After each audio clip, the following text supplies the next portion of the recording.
Our ability to create mental images seen through the mind's eye and directly connect them to concepts is an incredibly powerful tool for musicians. For pattern recognition, to problem solve, or to just imagine something new, we draw on this ability to visualize. The mind's eye can be used to imagine a mental image of someone, like Trey holding his languedoc. Something like this might come to mind. But a really practical use for a musician is to picture something like the circle of fifths. You might imagine something like this. But let's take this concept and apply it to the fretboard so we can visualize it a little bit easier. What we end up with is not a circle of fifths, but a sort of zigzag of fifths. If we can familiarize ourselves with this, we can build our awareness of the notes in any given key and their diatonic chords. In addition, this will help us memorize the fretboard by using these notes as guideposts for notes that are nearby, and to establish a more intervallic vision of the fretboard.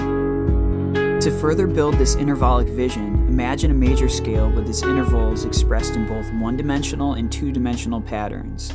Sometimes it may be best to play a part in one position by using multiple strings. Other times you may want to jump up to a new position on the same string to reach a higher register.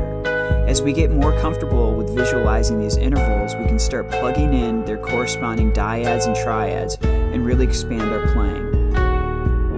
For example, in the key of C, if we move from root position to our second interval, try to picture not only a D note, but also a D minor 6 chord in the Dorian mode. But maybe instead of these practical uses, you visualize with more color. Maybe it's less cerebral and more sensory and imaginative.